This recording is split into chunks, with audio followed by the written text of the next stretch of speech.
So there was this guy named Gold Roger, and he left a bunch of treasure when he died. After that, they meet a talking reindeer who's actually a doctor. But then, a giant bear man sends Luffy to an island of Amazonian women. So, an evil ghost scientist accidentally turns the son of a samurai into a dragon. Then, the Straw Hats become world famous after crashing a wedding. And that's how Luffy becomes king of the pirates! Hello, everyone, and welcome to the second episode of the Some Piece podcast, your number one abridged guide to One Piece. I'm Allie. And I'm Hadrian. What's up? And we're just going to jump straight into this. So, at the end of the last episode, we left the Straw Hats after they had defeated Buggy the Clown in Orangetown and had been ousted by the villagers, but also were highly respected by the town mayor, and more importantly, Chow Chow the dog.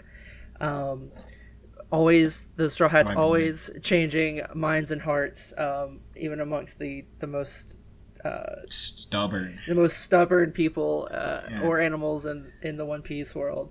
So they are now sailing on one of Buggy's ships with his flag and just kind of aimlessly floating around until they come across this like really strange island with a bunch of strange animals. Like there's a snake with bunny ears, and there's a pig with a lion's mane. Just a bunch of like really random stuff. And there's this voice that proclaims he's the guardian of the forest, and he demands that the Straw Hats leave. They're kind of freaked out at first, but then eventually they realize that it's this little tiny little man stuck in a chest. His name is Gaimon, and he's been trapped on the island for 20 years. Yeah, he's got an afro because he also has a unibrow. Like he hasn't been able to keep himself hygienic in the last 20 years. My man hasn't seen a barber in like 20 years. He's struggling. He needs it because he looked fine before they do a flashback. He looks fine. He's got a little weird head, but he looks fine. Mm-hmm.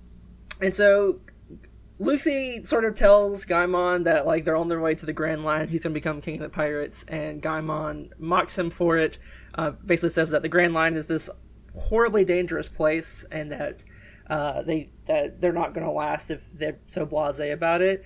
And this is He also says that people who come back end up looking like ghosts. Yeah, I thought that was interesting. This is like a reoccurring thing for the next few arcs, like of people being like, the Grand Line is horrible, like you will not survive it, or if you do survive it, you'll be a changed man. And there's also, we get a little bit of world building in this scene because Nami shows Gaimon the map of the Grand Line that they had stole from Buggy, and she points out this thing called the Red Line. And so Gaimon's like, I know what the Red Line is. I don't know if he does. It seems like a joke, but anyway, he points out that if the Grand Line is like the equator in our world, and that it like wraps around the world, then the Red Line is like a gigantic continent of islands that functions as like the prime meridian. And so the Red Line splits the world into two oceans, and the Grand Line further splits the world into 4 seas.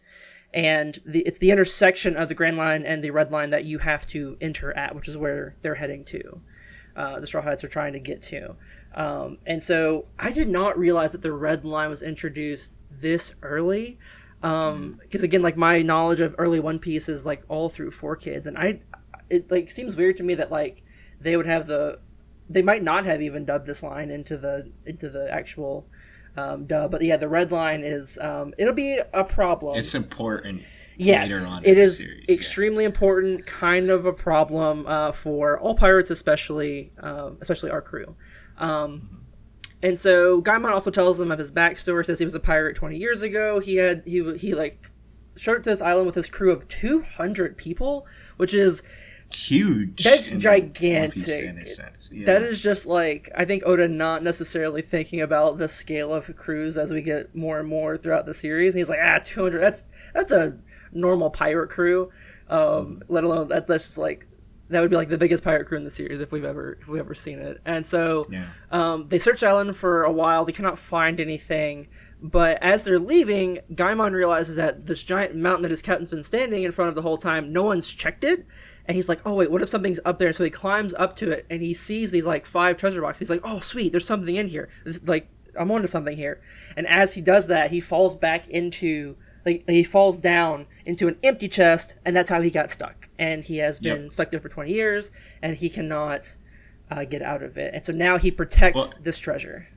What's really fucked up is that his crew just fucking left him, right? His crew was like, hey, Gaimon, we finna leave in the morning. Like, hurry up, do what you gotta do. We finna dip, right? So Gaimon, like you said, he sees his hill that hasn't been checked yet, and he goes up to check. He falls in the chest, and by the time he wakes up, his crew fucking left him. I thought that was messed up. Like, they didn't try to look for him or anything. They just left. There's 200 of them. How you can't look for this man? That's your first mistake. Joining a crew of 200 people. It's real messed up. That's like joining a megacorp. No one knows who you are. And so now he's been guarding this treasure for the last 20 years.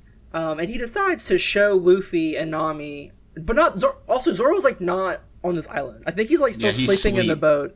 Like I didn't notice that when I read this the first time years ago, but yeah, he's sleeping. So he shows Nami and Luffy the spot where he has the treasure chest, and they're like, why did you show us this? You're protecting this. He's like, you're the only people that have like talked to me in 20 years, so like I trust you. And I can't get it.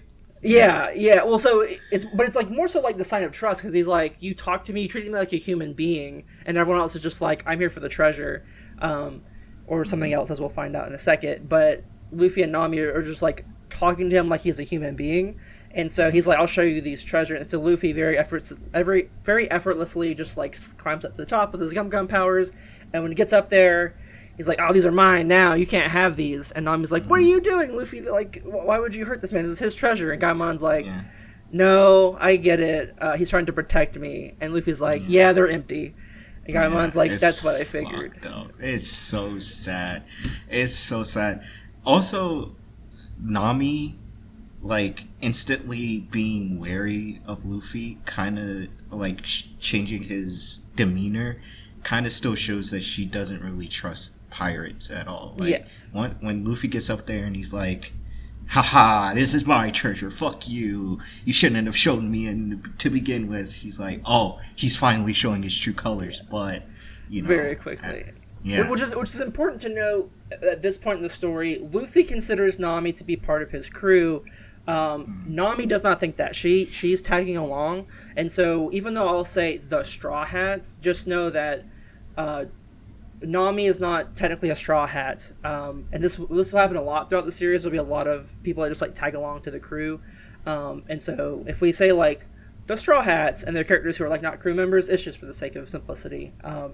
But so Nami, or so Luffy, he reveals to Gaimon that these are empty, and Gaimon's like, you know, I kind of figured that, but I'm glad that you told me, because now I can like enjoy this cool fucking island with all these animals and not to worry about like what has been in these chests for the last, the last 20 years.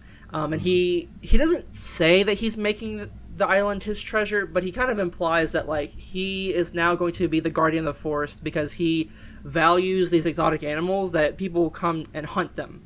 And he's going to protect them. And also, Luffy asks Gaimon to join his crew, which he refuses and says he's going to stay. But Luffy does this a lot.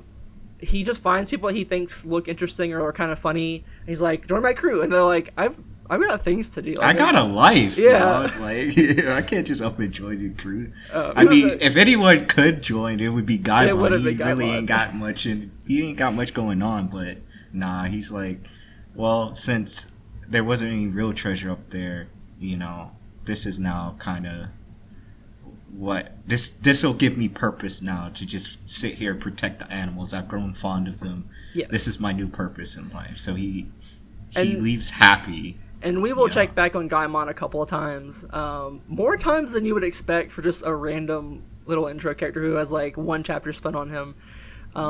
But so. I think this arc, or this chapter, it's just like one single chapter, is like really important to talk about in terms of One Piece, because it shows us that like even early on, as early as like not even chapter 20, Oda is willing to give us just like what feels like a filler arc to just build on the world of One Piece. Like we get some very important world building with the Grand Line thing, but also just like the world of One Piece feels very lived in because people just like do things that have no impact on like Luffy's plot necessarily. Like Luffy gains nothing from having gone to this island, but yet, you know, Oda still decided to showcase it, and we'll see that there's a very important arc later on where that's just like entirely the situation. But just here and there, like they'll just show up to random places and just kind of be there for a while. I also want to point out for the Goda defenders. Not only with the 200 men thing with the crew, which is gigantic, Gaimon also says, I've never seen someone, he says, oh, you've eaten the fruit of the gum tree, the devil fruit. This is the first time I've ever met someone who's eaten the fruit. Instead of like, oh, you've eaten a devil fruit, you've eaten a fruit, right? I think this is another example of early on Oda, like, thinking of these fruits as being way more rare and nebulous than they end up becoming throughout the series, and that he did not, in fact, have everything planned out from the get-go. But I digress. That's not important. That's a story for a different time. That's a whole different episode. So they leave the island, and Nami points out that they need a proper ship, and Luffy also makes an offhand comment that they need a cook, which will be important later. Keep that in mind. They need a cook. Yep. But they also need a proper ship because there's like basically like floating in a dinghy everywhere, and it's just like it's not helpful or useful in this situation.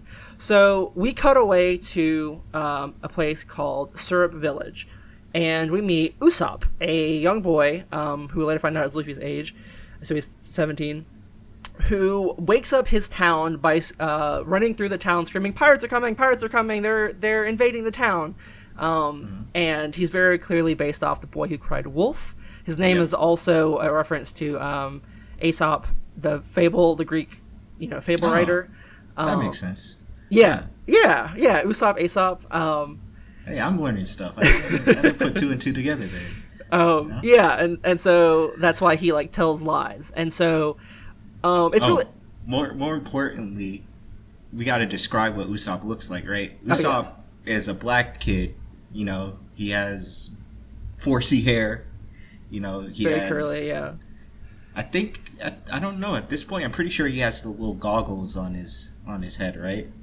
I think so. At this point, maybe not. I wasn't paying attention. I don't remember them. But more importantly, he has a long nose. Yes. Because he's a liar, like Pinocchio. Yeah. Yeah, a lot of references to fairy tales and fables in Usopp, and it's really funny. His town doesn't. There's one guy who's like angry at him. But they all kind of are used to it, and like one guy even uses it as an alarm clock. He's like, "Oh, Usopp's out. Time for me to go to work." I love that. That's such a great like. When I was thinking about this arc, I was just thinking about like that line was in my head before I even started reading these chapters again because I just love it so much. And he says that like he's just trying to liven up his boring town. That like he's doing a service to them, even though he's just kind of lying, being a nuisance. But the townspeople kind of love it though. Like he's the town nuisance. Yes, right? He's endearing. Yes, and we find out that he also has his own little crew. He is Captain Usopp. He has a quote unquote pirate crew. These three little boys named Pepper, Carrot, and Onion. I don't know how old they are. I assume they're like 10. They look about 10 or 12, somewhere in there. And Onion runs up and he tells the other three that pirates are coming, and they're like, "We just did this bit." Yeah. We already done it, bro. You're late. And then he's like, "No, like for real. Like they've got Buggy's Jolly Roger on their ship." And Usopp's like, "Oh no, we have to like surrender to them." And he's like, "There's only 3 of them." He's like, "Well, there's only 3. I could like go fight them and be a real pirate." And so they go down to the beach where Luffy, Zoro, and Nami have docked, and they Usopp threatens them with like a lie that he has 10 million men on the island, and they was it 10 million? It was 10 million, yeah. At least in like the Viz translation, like 10 million. It might be I had 100 million. It may be 100 million. It's like a huge number that makes no sense whatsoever. Yeah. They immediately see through the lie, and so they're kind of like immediately very friendly with them. And then Usopp takes them into town. He talks to them for a while, and Luffy's like, I need a ship. And he's like, well, we don't really have like shipbuilders here, but there is a rich girl named Kaya who lives in the mansion. She might be able to give you a ship. And this is where we find out that Kaya is, like I said, this rich girl who is orphaned, and she's also bedridden. But Usopp sneaks into the property and tells her stories all day. Or like at a certain time each day, he goes and tells her several stories that are very clearly lies, but they both play along because it's fun and it keeps her spirits up. But Kaya has a butler named Calidor who hates Usopp because Usopp is the son of a pirate, and he thinks that Usopp just wants her money. And so while he's there telling the stories, Carrot, Onion, and Pepper take the Straw Hats to the mansion, and while they like climb up, Luffy just climbs over the fence, the gate. Sorry, it's like a gigantic gate. He just climbs over it, and he like walks up to the window. He's like, "Hey, you're rich, right? Give me a ship."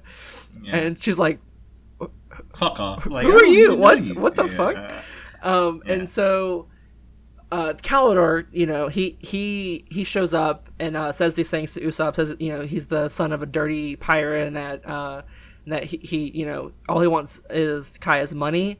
And Usopp gets very, very angry and punches Calidor. Basically says, "I will lie about anything, but I will not lie about my pirate heritage. I'm proud of my father, who was a brave warrior of the sea. I want to be just like him." Listen, this scene went harder than it should have, right? We have Usopp built out to be this liar, this really unserious, idealistic kid who doesn't really know much about the real world, right? That's what he's been built out so far in these chapters. And you have this scene where Calidor is basically talking shit about his daddy, saying, he left you. Like, he left you out here. He a pirate, and you're just a dirty fucking son of a pirate. And Usopp gets uncharacteristically, like, serious in this moment and just socks his ass. Like, it was such a cool moment. I didn't realize, like, cool moments could happen like this so early in the series, especially with Usopp. Like, I remember reading, or I watched One Piece at this time, and I don't know, somehow in my memory, I remember Syrup Village, especially Usopp, not being like a cool character, just kind of being kind of lame. But this was the first moment while reading, I was like, oh shit, like, Usopp got some backbone to him. like he has his lines, right? Yes. Just like Luffy has his lines about his, he has the line drawn in the sand about like messing with his friends, his Nakama. Usopp had this line about messing with how he views his father as like this great pirate who went off to the sea, to seek adventure. You feel me? So yeah, I was gonna say it was a cool scene. This reminds me a lot of Luffy, like in the last arc when he's in Orange Town, when like Buggy hurts his hat, he flips on him, right? And this is very similar. It's like these characters who are like every character in One Piece, because they're kind of all goofy. When they get serious, it's very chilling. But Usopp especially, because he is such a wimpy sort of character, and him like getting serious, like not only getting serious and angry, but then also attacking somebody, like really shows that like he is not a coward. And that he very much, he is kind of already on his way to becoming a brave warrior of the sea like his father.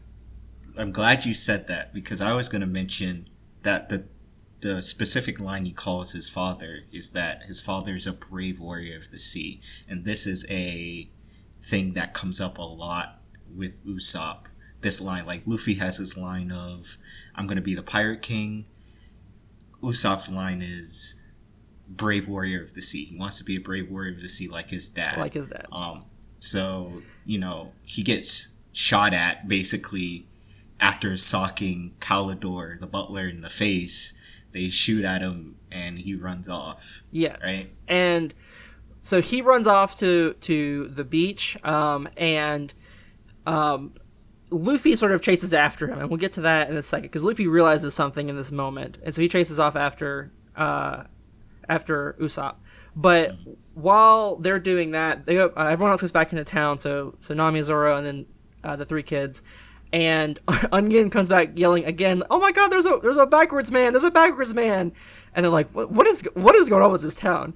Come to find out, there is a guy moonwalking into the village. Michael Jackson.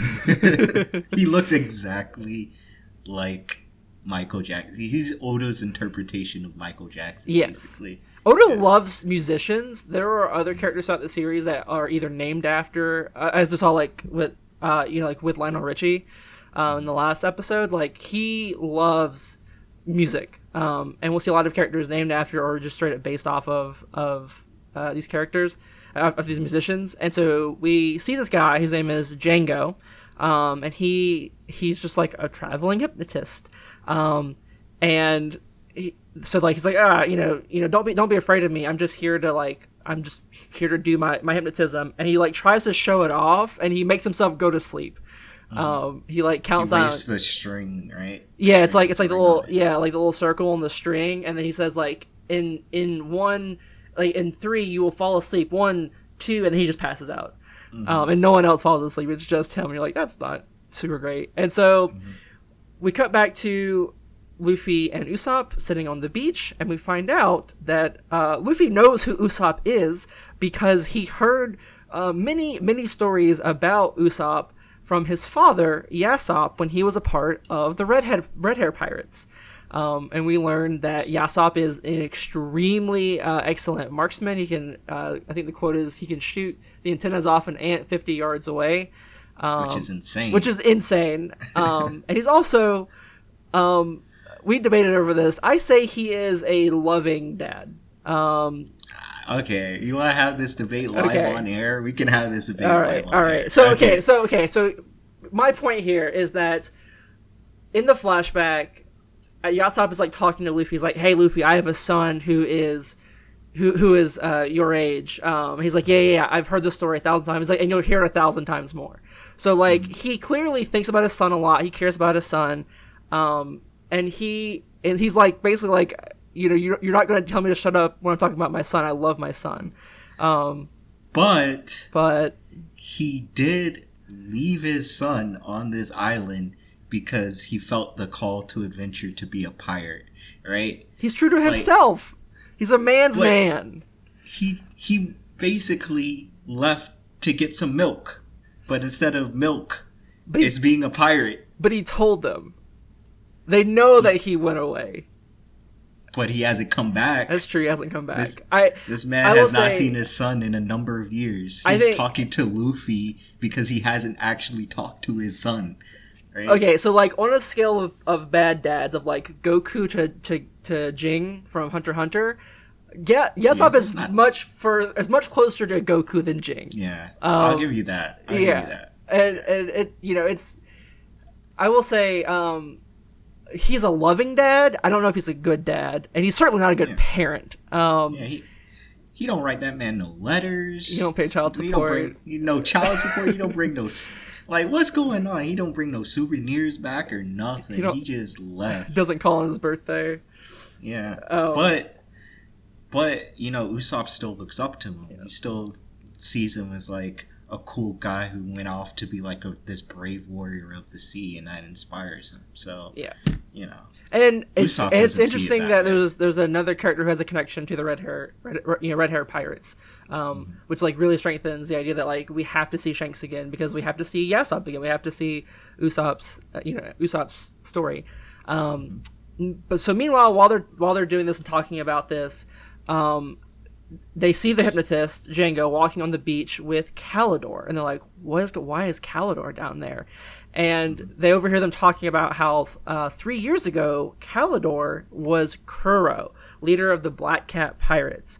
And Usopp's like, but wait, I thought Kuro was dead. I thought that the Marines captured him and executed him. And so they hear this plan of Kuro and Django's to kill Kaya to make it look like an accident. And before they do that, Django will hypnotize her to get her to write a will that leaves everything to her faithful butler, Calidor. And we basically learned that, like, Kuro hates being a pirate because it means that he's hunted down to the ends of the earth. That, like, he's, like, capable and he's, like, proud of his abilities, but he'll never know peace. He'll never know peace, and so, like, this is the only way for him to not only, like, be able to retire peacefully, like, with, like, money, but also, like he can't just show up and be like, yeah, I'm Captain Kuro, I'm gonna kill you and then get your money, because then he's on the run again. So he has to keep the story up of him being Calidor. And Luffy just, like, stands up and is like, hey, don't kill Kaya. That's mean. And they're like, what the fuck? And then they see them up there. They see Luffy and Usopp there. And Usopp's, like, freaking out and scared. And he's like, oh no, they're gonna hurt us. They're gonna hurt us. And Django, like, puts Luffy to sleep with his hypnotism, and Luffy dives headfirst off the cliff into the rocks below, and they're like, yeah, he's dead. Not gonna worry about that. Not gonna check on that. And they're like, should we handle Usopp?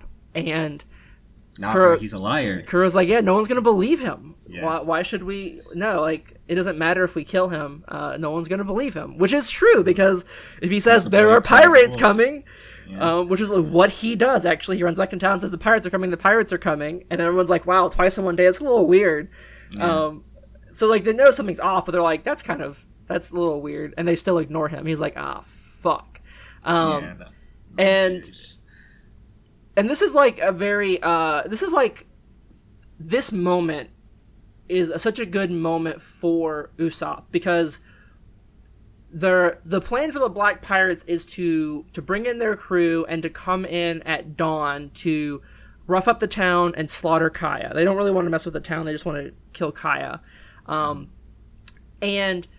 Usopp, realizing that he's made his own mess by being a habitual liar, he sends off his crew, Carrot, Onion, and Pepper. He's like, oh no, I was lying about lying. I'm actually there is no pirates. I was kidding. Just go away. And like, oh, okay, that's cool. And then he's like, yeah, send them away because I need to protect everyone. And this is, like, a really good moment, because, like, so there's this guy on YouTube. His name is TB Sky, and he has a channel called, like, TV Sky in Shorts, and he does, like, reviews of One Piece. And he made a really good point a few months ago in talking about Syrup Village as an arc, where he says that Usopp is not a coward. He gets scared he gets scared sometimes, and those are not the same thing. And this is, like, very true, that, like, Usopp, he knows that he has to do this thing, even though it's incredibly dangerous, and he's probably, like, going to get hurt, if not killed. And he's never like, well, I'm just going to go hide and not get killed by the Black Pirates. His first thought is, I'm going to protect everyone. And this causes the Straw Hats to step in and say, yeah, we're going to help you. Which is also, to Usopp's credit, before he even knew that they were going to help them, he was like, yeah, I'm going to take care of this situation. Yeah. And there's, like, a really great quote from Zoro and Luffy, because Usopp's like, oh, you're just pitying me, like, you know, you're taking pity on me, and Zoro's like, we're not laughing at you, we're impressed, that's why we're going to help you. And Luffy just hits him with his cold ass, who'd risk their life out of pity. Yeah. I want to double back on the Usopp thing about him being afraid but not a coward or whatever. Like, I don't know if this was something that Oda said, or if it's just something that's, like, in the fan sphere about One Piece, but the general consensus is Usopp is, if you, the listener or the reader, were thrown into the world of One Piece. Yes. He's just a normal guy, right? Yeah. That's like imagine that's Oda.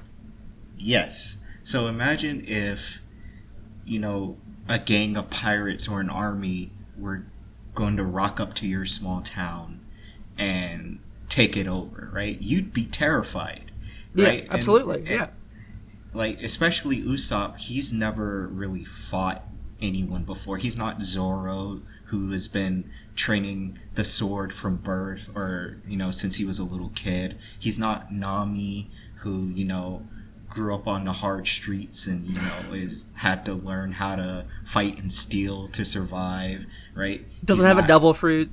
Yeah, he doesn't have a devil fruit like Luffy. He's just a normal dude with a slingshot. Really. Yeah, right. In a world where pirates have guns. Yes. Right. So. And he min-max on charisma for strength. Exactly. So it makes sense for him to be afraid, but I wouldn't consider him to be a coward for things we will learn about later in this episode. So let's keep going. Yeah, so back at Kaya's estate, Usopp runs to tell Kaya what's going on. Oh my god, Calidor is a pirate. He's trying to kill you and take your estate. He wants to hurt you. And she slaps him and tells him to get lost. That Calidor was right about him. That he is a no good pirate, no good son of a pirate, and that he is, trying to gain her lie to gain favor over Calidor. Not just gain favor over Calidor. She thinks that it's a lie because Calidor talks shit about his dad. The father talks shit about his dad, so she thinks, oh, you're just mad he talks shit about his dad. I can't believe you would stoop so low. I loved your stories. I loved your lies and everything. They really helped me out. But seeing you be this vindictive and trying to call this man a pirate, a murderer, that's kind of fucked up. So she ends up slapping him. And he runs away. And also, she gives Calidor a gift. Well, she doesn't give it to him directly. She gives it to her other butler, Mary, to give it to Calidor, and it's his 3-year anniversary gift. So he has been with them for 3 years now. He washed up on the shore 3 years ago. Her parents took him in as a butler as part of his plan, although they died. And this is an interesting point. He, when Django asked him, he's like, oh yeah, you killed the parents. He's like, no, that was never part of my plan. It's not how I was going to do this. And so, he seems really insulted by the idea that he would kill them. And it almost makes me feel that, he kind of respects them, even though he doesn't really respect anybody. But, it's very weird that he would, so adamantly be like, I did not kill these parents. I would not have done that. That wasn't part of what I was trying to do. So anyway, he's been taking care of her for 3 years. And he has this habit of his glasses will always fall down, and he pushes them up with his palm of his hands, which will be important in a little bit. However, Kaya gives him glasses that hook over his ear better, so that way they don't fall off. So he's not doing that so often. He's like, and then Mary's like, yeah, this is your gift. Kaya thinks greatly of you, and she wants to thank you for everything you've done. And he smashes the glasses on the ground and says, why would I take some paltry gift like this when I can have her entire estate? And he's like, what? And Kuro slashes Mary with these Wolverine-like claws, and he's on the ground and bleeding out, and he reveals his plan to him, and then he leaves. Yes. You mentioned, he always pushes his glasses up with his palms. Turns out that's because his weapon of choice, like you said, are these claw, this finger. glove. Oh, they're actually closer to Freddy. They're kind of like Freddy from Nightmare on Elm Street, or the Scissor Hand. Edward Scissorhands. Well, there's a character later on who very much is based off of Edward Scissorhands, so it's possible. But I think the idea is more so Freddy. Freddy Krueger. That's why I was blanking on his name so hard. Yeah, okay. Freddy Krueger. Yeah, so he has these these gloves where the claws are basically swords. Yeah. Each finger is a sword, Yes. Right? And he can't usually when he has them on, because in his pirates days, that was his weapon of choice. He can't fix his glasses with them, or else he'll like cut his face up. So he always has to use the palm of his hand to push up his glasses. I remember when I was a kid and reading or watching One Piece. After seeing this reveal, I would do the same thing all the time. I would push my glasses up with my palm. I just thought it was so cool. That's the One Piece fans equivalent to the Naruto run. Yeah, exactly. You see that shit, you get bullied. Mm-hmm. Hey, times have changed. We're in 2023. Hopefully that doesn't happen anymore. Yeah, now you get all the bitches for it. So, in the morning, Zoro, Nami, Luffy, and Usopp, they're waiting at the beach, right? And they have it trapped.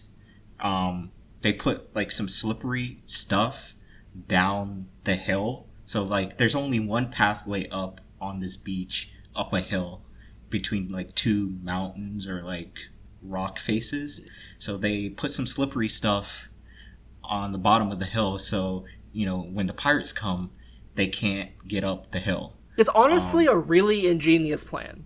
Yeah, like legit, I remember like reading it and being like, that's actually a really good plan. Like, how are they going to deal with that? It's some Looney Tunes shit. However, unfortunate for them, the pirates don't show up. It's dawn, but they're not there. They wait a little bit, and then they hear some commotion coming from another part of the island, and then they realize, oh, we chose the wrong beach. They're actually at the beach that we came in at. Yeah, on the north end of the island. Yes, where all our ships and stuff are at, right? So they start to run to the north beach. However, Zoro, he slips down the hill. I think Nami hits him or something like that. She slips down the hill. Yeah. And she's like, doing the whole fucking like Roadrunner bit where she's like her legs are like spinning out from underneath her, and she grabs Zoro and yanks him down as like leverage, and so she gets out. But Zoro doesn't, and Zoro just goes tumbling down the hill. Like Zoro never catches a break. He never gets a moment where he just gets to show up to a fight and just do shit. He's always incapacitated at the beginning. So Usopp, he manages to like take off running first, right? It's his home turf. He probably knows how to get to places. And he ends up at the North Beach before everyone else, and he sees the pirates. And he starts shooting, bro. He takes out his slingshot. He has, like, lead balls. Basically bullets, but he doesn't have a gun. But he has these lead ammo for his slingshot. And he starts firing. And he incapacitates a few pirates, which... for a kid who's never been in combat in his entire life, it's kind of crazy. He also tries to lie to them about the 10 million. He tries the 10 million on them, and they're like, "That's so clearly fake." Although Django believes him. Django's like, "Oh my god," and then everyone's like, "What the fuck?" Django's a bit of a dumbass, as you saw earlier, because he hypnotized himself. Yeah, but it's like Luffy. But yeah, basically, so. He incapacitates a few pirates. It goes to show, the marksman genes run in the family, it seems like. And while he's up there, like, at the top of the hill, and the pirates are coming up, he claims himself to be a brave warrior of the sea that's come to protect the village, right? While he's doing this, Nami, she shows up second. She basically screwed Zoro over, and she ran and she made it here. And she shows up just in time to stop the pirates from stealing her treasure, because, their boats are marooned there, and she has 5 million berries worth of treasure in her boat, and the pirates are just like, yo, whose treasure is this? They got 5 million in a boat? That's crazy. Like, this tiny little boat, they got 5 mil? Yo, that's ours now. Nami must have sensed it, and the Matrix. She also heard Usopp, because when he hears this, he's like, "Oh yeah, that's my treasure. You can take it and leave." And they're like, "Yeah, we're going to take it. Why would we leave though?" He's like, "That's a good point. Why would you leave?" And then Nami overhears him, and she's like, "Why are you talking nonsense like this? This is my treasure." And then it's like, so she starts fighting. Yep, she beats some people up as well.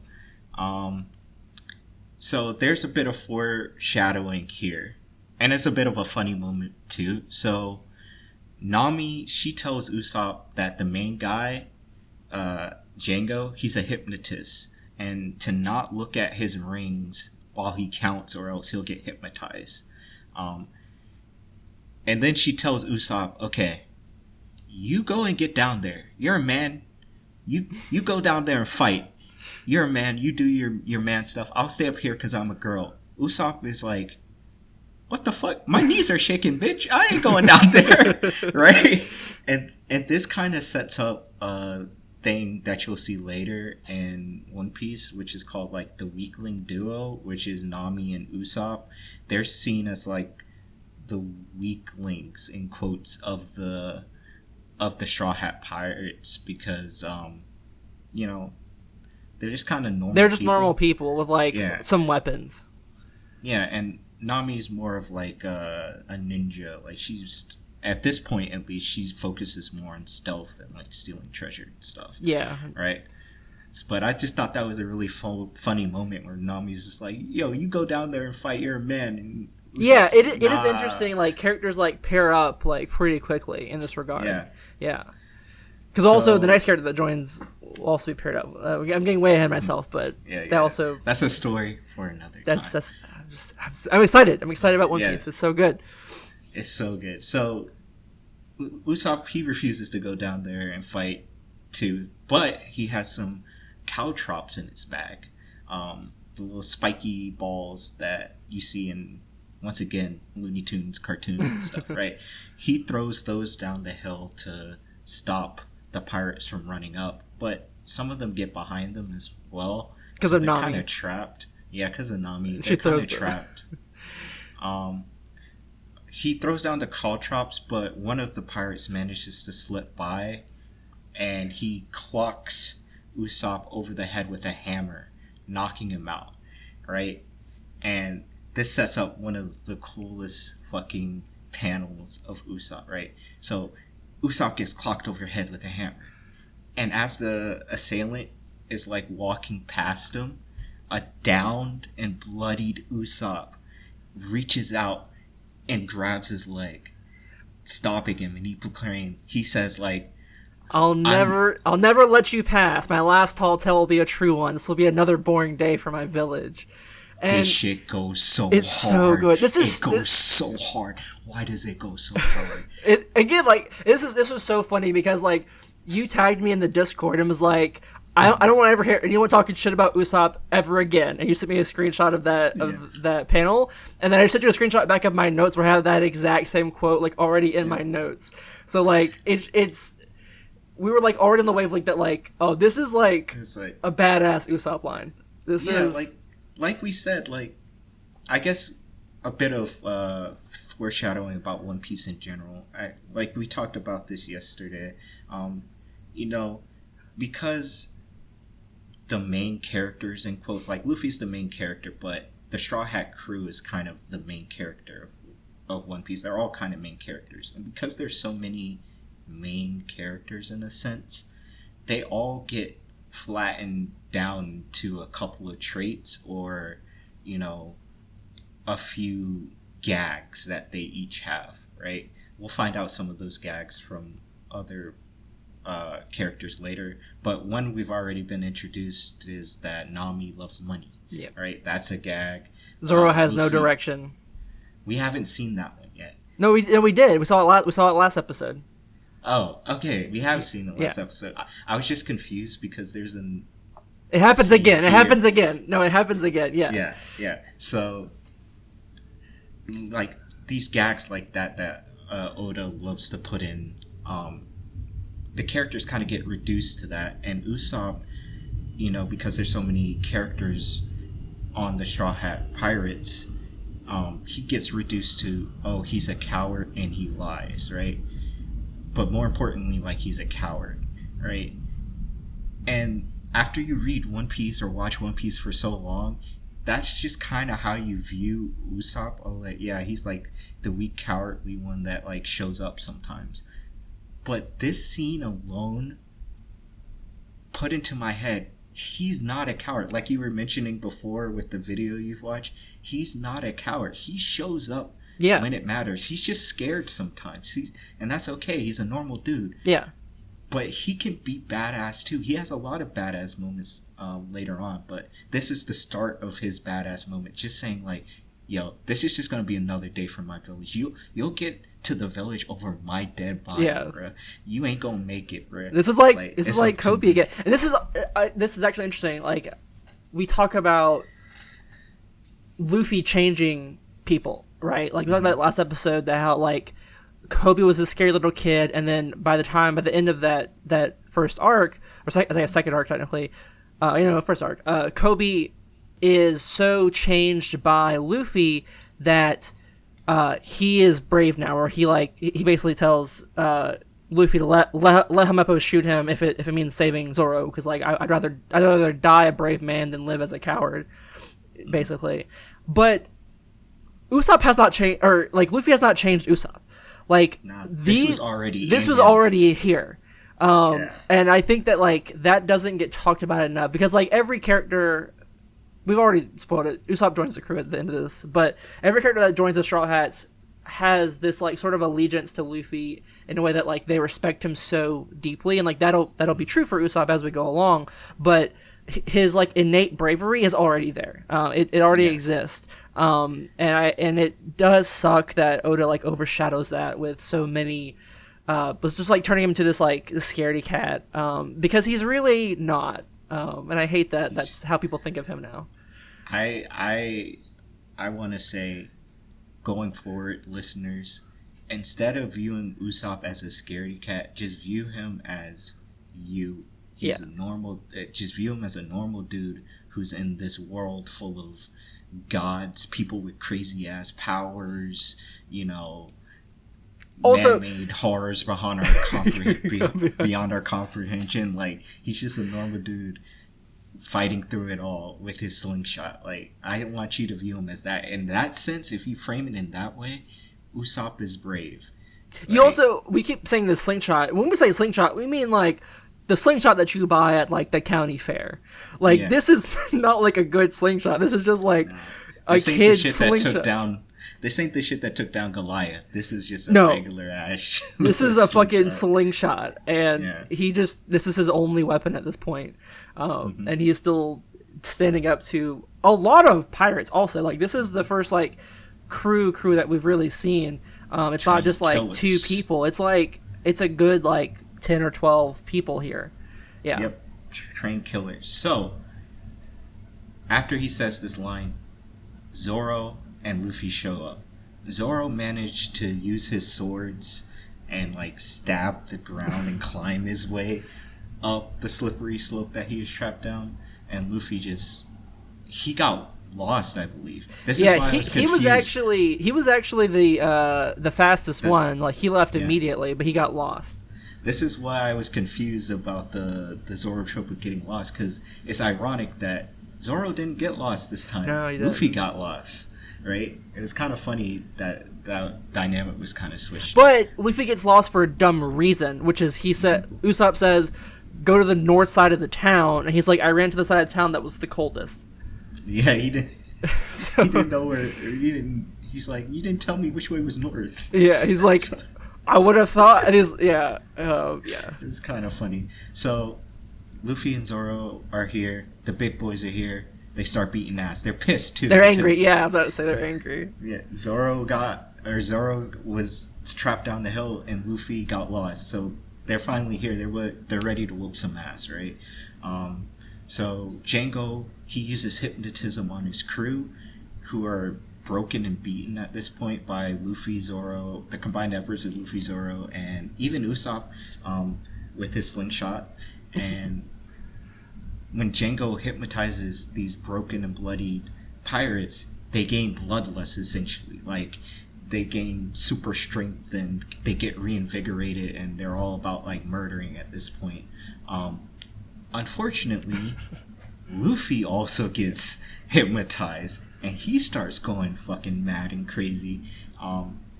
And he beats the fuck out of the minions, right? And then he takes the bow of their ship and he starts beating the pirates with the bow of their own ship.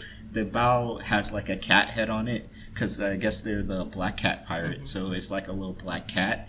And he starts beating the fuck out of the minions with the bow of the ship, just taking them all out.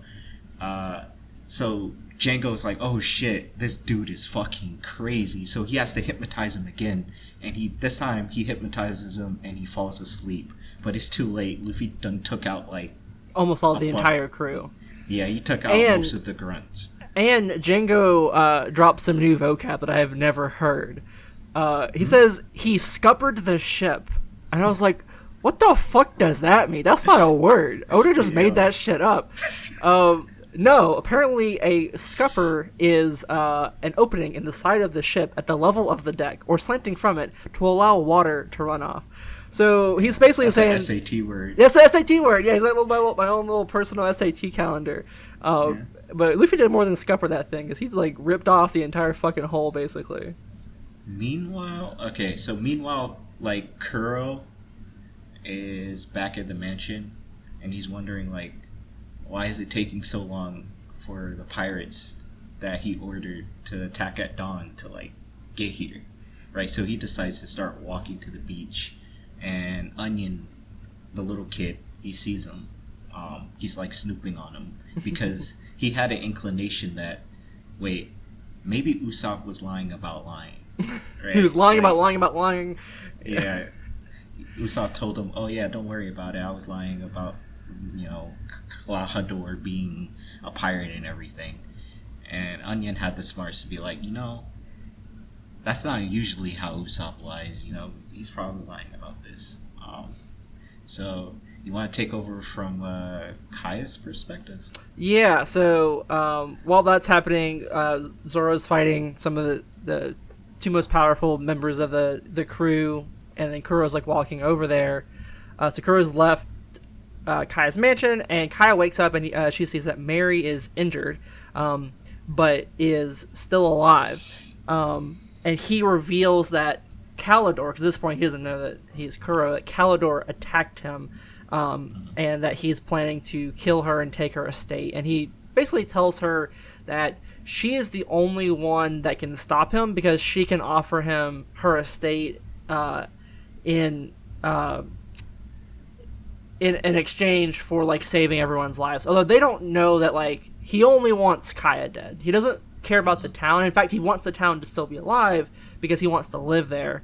And so she basically says that like you can stop this assault by like going and speaking to him to convince him that to not attack the town. Also, Kaya like starts crying because she realizes Usopp wasn't lying the whole time, right? Like she was harsh with him. Yeah, she realized that she was kind of being a shitty friend to this person who's only ever been good to her. Mm-hmm. And so she like walks all the way down to the beach, and she offers Kuro her fortune in exchange for just like leaving the village, but he refuses because, like we said earlier, it's not that he wants the money, it's that he also wants the peaceful life, and so he can't just take it and run, because then he's on the run from the Marines for the rest of his life. Hold on. Can I rephrase that portion? Okay. Like, I want to show what really happened. So, she shows up to bargain, but she shows up with a Glock. Right? She didn't come unprepared. She came strapped to bargain, right? And she pulls out the gun and she points it at Kuro, and she's basically crying at this point, and she's apologizing to Usopp for not believing in him. Usopp's like, yo, it's all good, but like you shouldn't be here. He's trying to kill you. Yeah. Right? She replies like, well, you're here, even though I didn't believe in you, even though you're bleeding. And Usopp's like, of course I'm here. I'm a brave warrior of the sea. That shit went hard too. Like he's always putting on a brave face for Kaya. And there's a line in a little bit. We'll get to there, 'cause I don't want to jump ahead a little too much. But yeah, so Kuro's like, yeah, I'm not gonna do that. Like, I need to keep this life. And then she's like, she just doesn't say anything, just pulls out the gun, just points the gun straight at him, and she's like, I'll just fucking kill you then, and threatens to shoot him. But then he like gets in her head, basically says that like he had to endure taking care of her for the last 3 years, and like it like shatters her because it's like her parents are dead. And this person who was supposed to like be a stand-in, someone who loved her, basically is like, I only ever use you as a pawn, and that like really breaks her. And so we cut back to Zoro, who has just beaten 2 of the ship's guards, Siam and Butchie. He was at a very disadvantage. Siam stole 2 of his swords, so he was fighting them one-on-one, and he managed to get back his swords at the very last second and beat them all in one hit. And that's when Kaya showed up. However, Django hypnotizes Butchie, the big one, to get super strong again and get super stamina and super strength. And now Zoro has to fight. Yeah, he's 1v2ing them, basically. Yes, although now he's 1v1 because his Siam is like out of the equation, and it's just Zoro versus a super enhanced Butchie, and it's about to be Luffy versus Kuro because Nami is like, oh, we're like we can't fight both of them at the same time. And so Nami wakes wakes Luffy up to go fight Kuro. Yeah. So before Luffy gets up, he's pissed, right? Like he was asleep by Django, then Nami like ran to him to wake him up, and she stomped his head to wake him up. And so he just wakes up mad angry. He's like, why the fuck you stomp my head like that? And just as he wakes up, he gets hit in the head with a chakram, a metal circle blade that Django has. That's his weapon of choice. And it like sticks in the back of his head, which is really gruesome. But more gruesome than that, Luffy just takes that shit out. Blood dripping and everything. He's just like, oh, okay. It is a really gross scene when he is in his head. It's disgusting to look at. Yeah, no, it's bad. So let's move back to Kaya for a second. So Kaya, she drops the gun after Kuro gives him this whole spiel, and right as she drops the gun, Usopp lunges to punch Kuro, right? But Kuro dodges, and he raises his arm to basically strike him down. He's like, I owe you a favor for socking me back at the mansion, right? Yeah. But right in the nick of time, Luffy uses his gum powers, and from long range, he punches the shit out of him. He just socks him, right? He says, hey, if you don't like getting hit, I can hit you 100 times more, which is kind of cool, right? Yeah, it's pretty sick line. So now Kuro, he's on the ground, right? And out of nowhere, I don't know how these kids got here, but the 3 kids appear, and like they're carrying cast iron skillets and shovels and shit, and they just start jumping Kuro while he's on the ground. He's like, this is for Kaya. You hurt our captain. They're just beating the shit out of him. And Usopp, he's like, yo, back up. It's too dangerous. Stay away. But the kids are like, nah, man, we're part of your crew, Captain. Running away would be a disgrace. So Kuro gets up, and he basically teleports past the kids. He's like, the kids they're fodder. I don't give a fuck about them, right? And he goes and he kicks Usopp to the ground, and then he tells Django, deal with Kaya, and I'll deal with Luffy. But Zoro steps in the way of Django trying to deal with Kaya, and Django orders Butchie to charge him, the big fat cat dude. He orders him to charge him. And while on the ground, Usopp orders the kids, his crew, the kids, to protect Kaya and run.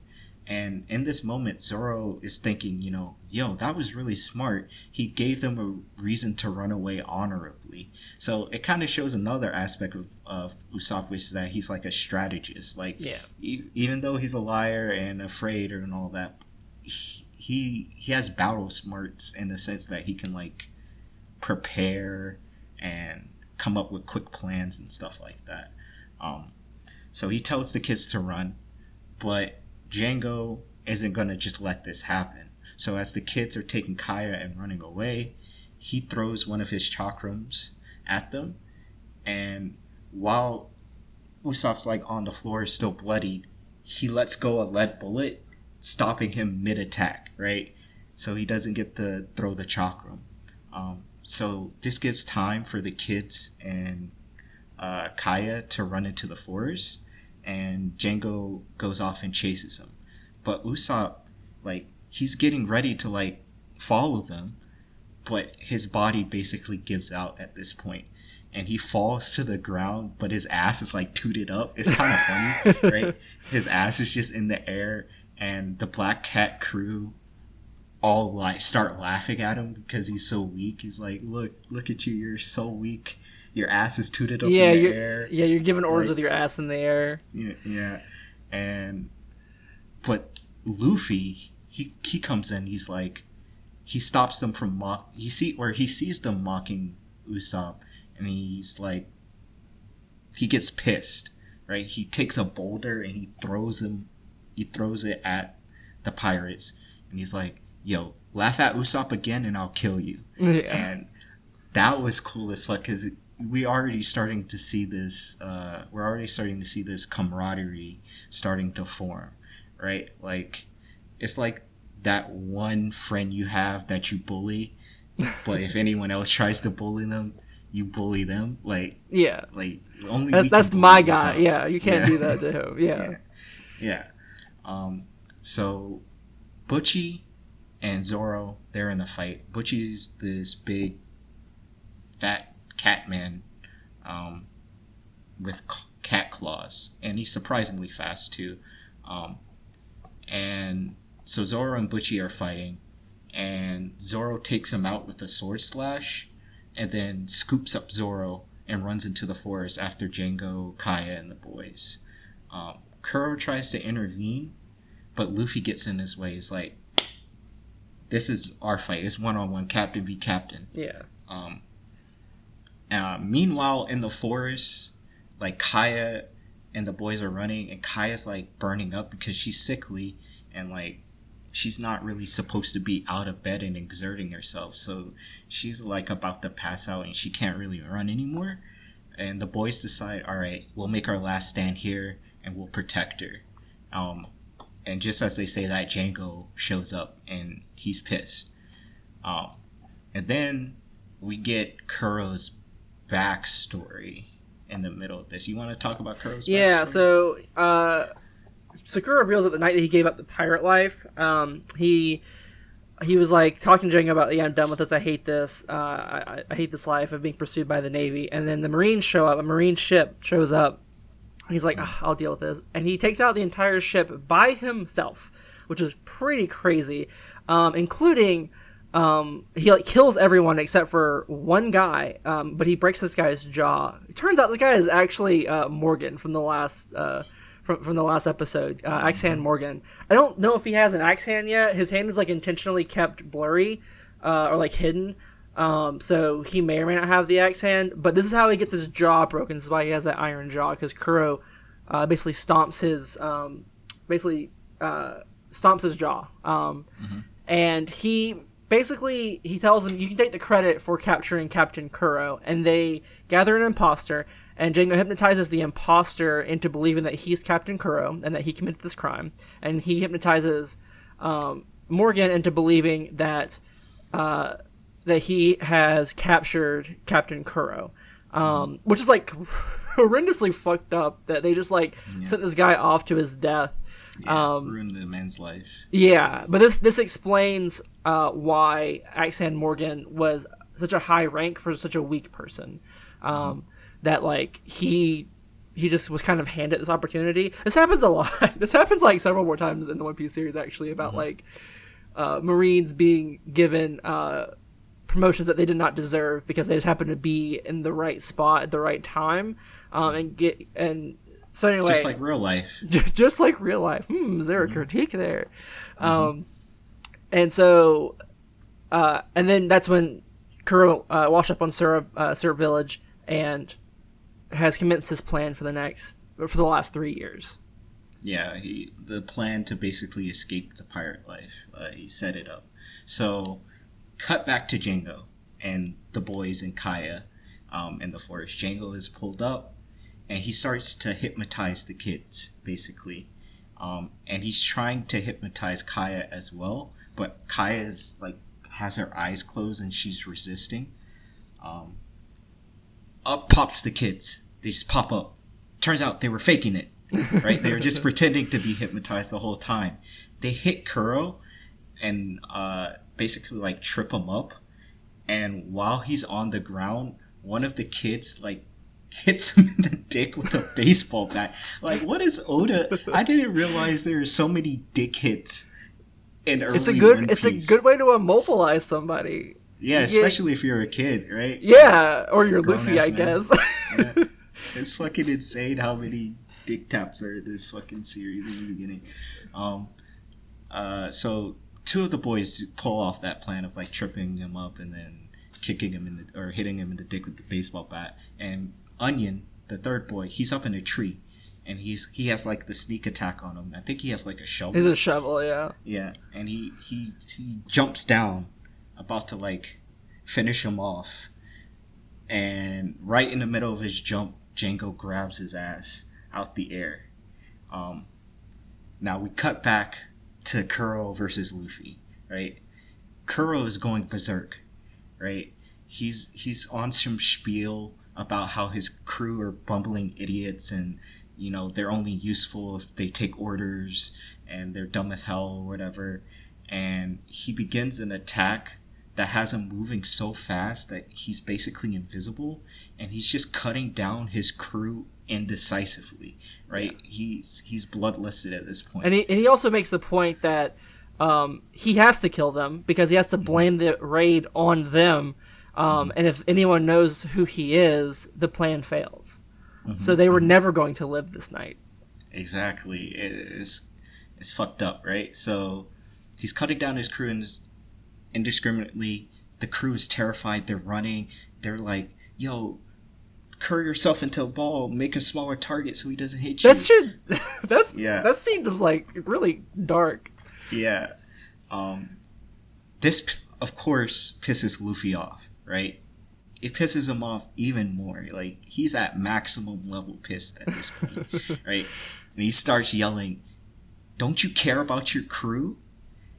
And I think there's an important panel here that may get overlooked, but it's the panel of Nami's reaction.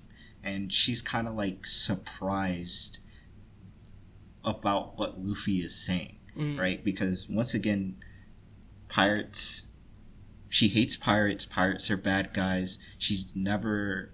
Presumably she's never met a pirate that actually cared about their crew like Luffy has. I just thought that was a cool little panel to make, to talk about. We're cutting back to Django and Kaya though. It's crazy how many like back and forth things happen, but you'll see why in a second, why it's set up like this. So Django and Kaya, and the kids are still in the forest. Django grabbed Onion out the tree, and Kaya basically pleads with Django. She takes one of his chakrams and she holds it up against her neck, and he's like, "I'll kill myself, and then you'll never be able to get my fortune," right? Yeah. And Django's like, wait a minute, let's not get too hasty here. I'll be in a lot of trouble if you do that, he says. Yeah. Yep. I'll be, my life will end. Or worse, expelled. Exactly. And so Kaya's like, "I'll give you the will if you let the kids go." Like, she tries to bargain once again. Listen, man, I don't think Kaya's that good of a bargainer, but maybe it'll work out this time. Like, last time she tried to bargain with the gun to Kuro's head, it didn't really work out that way. Or didn't work out that well, but let's see if it works out this time, right? She tries to bargain, and she agrees to sign the papers. So she, right then and there, she basically signs the papers, and she's like, "All right, I'll sign the papers, but you have to let the kids go." She signs the papers. He agrees that she still has to die for Kuro's plan to work. She tells him, you have what you want, but don't kill the kids. Django agrees. He's like, I'm a murderer, but I'm not I'm a murderer, but I'm a man of my word. Yeah. Right? And Kaya, at this point, she smiles. She's resigned her fate, but she's happy that at least she saved the kids. Right? And just as Django goes to murk her with one of his chakrams, the kids trip him up and shove a shovel up his ass. It's really intense. What a weird fucking ending to this fight. They didn't go for the dick this time. They went no. That was too vulgar. The dick too vulgar. Instead, let's just shove the fucking shovel up his ass. What the fuck? I don't know what Oda was on. 1998 was a different time. So, at the same time as this is happening, Luffy has caught Kuro. Basically, while Kuro's like going so fast and speed blitzing his entire crew and attacking everyone indiscriminately, he goes to attack Luffy and he swipes him. And as he's been swiped, Luffy grabs onto his shirt and he wraps his rubbery arms and legs around him so he can't get rid of him. Like, he's like, I finally caught you. You're not gonna escape this time, right? And he stretches his neck all the way back to Timbuktu in comparison for a headbutt. At the same exact time, Zoro and Usopp make it just in time to see a partially disabled Django, reeling from the pain in his ass, right? And Usopp readies his shot in his slingshot, and he lets go his first named attack, I believe, which is Special Technique, Exploding Stars, which is basically, he put explosives mixed with gunpowder, essentially. Yeah, gunpowder with his lead balls. So at the same exact time, Kuro and Django get defeated. Kuro gets defeated by a fucking headbutt from Luffy from miles away or whatever he stretches himself to, and Django gets defeated by the exploding stars that Usopp shoots. Shout out to Zoro for carrying this man God knows how far through the fucking woods. He also got lost along the way. Yeah, he did. That's why it took so long. That's why it took so long to find Kai, because he definitely got lost. Luffy says something interesting too, right when he's about to finish Kuro off, where he says I'll never be a captain like you, and he also says, because Kuro keeps talking about how he needs his plan to work, this is his dream, and Luffy's like, well, my dream is bigger. I'm going to be king of the pirates, and then he knocks him out. Mm-hmm. And so it's not Luffy if he doesn't say he's king of the pirates. He tells everybody he's going to be king of the pirates, and no one believes him. And so after this, they clean up the entire beach. I don't know what they do with the pirates. I don't know. They don't. Maybe they do. Maybe they explain this later. Throw them in the ocean. Yeah, I don't know. They just get rid of them, and they clean up the beach and the forest, and they just kind of they're talking amongst themselves, and Kaya says, well, we need to tell the village what happened and tell them that you were this brave warrior. And Usopp says, no, we're such a small town that the idea of a pirate attack will just hurt their safety. It's so rare and uncommon that it won't happen again, but telling them that will make them feel insecure. And so we have to never let anybody know what happened tonight. And Kai realizes that he's extremely brave and selfless. He doesn't care about his own reputation. He cares about these people. And there's also a very cute scene where he's late to his usual shenanigans because he's been taking care of this all night. And so so the town people are like, where's my alarm clock? Where's Usopp with his tails? When the angry guy's like, I guess I was too hard on him yesterday. But I want him back. So sweet. Yeah. It's very sweet. And so we see that, this town does love him, and that he is weird and quirky and kind of a liar, but his town still loves him. However, Usopp does realize that the sea is calling to him, just like his father, and he decides to go set out on his own. Although when he gets down to the beach, everyone's immediately just like, just get in the fucking ship. Because Kaya, as thanks for saving her and her town, have gifted Luffy their first ship, the Going Merry, which will be their ship for quite a while. And it looks like Mary, her butler, the little sheep's head. But it's a real ship. It's huge. It has a kitchen. It has like bedrooms. It has a lookout. It is finally a real ship that they can claim as their own. So as Usopp is getting ready to join the crew and sail away, Kaya watches him leave, and she mentions to Mary that it's going to need to be hard to lie, that she does miss him, and that she is worried for him, even though he says that he'll return and tell her stories that are true next time that he sees her. And Mary tells her that when he was young, soon after Usopp left, his mother became ill, and right before she died, he started telling the lie that the pirates are coming, Dad is back, and he said once you're better, he'll take you to the sea. And he started telling other lies like, oh, there's a wonder cure that'll cure you. You just need to take the medicine, you'll be safe. And his mother dies very quickly after that. And so him doing the lies every day, the pirates are coming, is like his way of dealing with it, and his way of building hope that that like one day his dad will return, and that he will get to tell these like great stories with his dad, and like to experience, this like cool and awesome world, and to have hope. So, building on that, I if we have time, I want to talk about the theories of One Piece. I'm kind of like the One Piece theory guy. I love reading and watching One Piece theory content, and there's a theory about Usopp that all the lies he tells will eventually become true, right?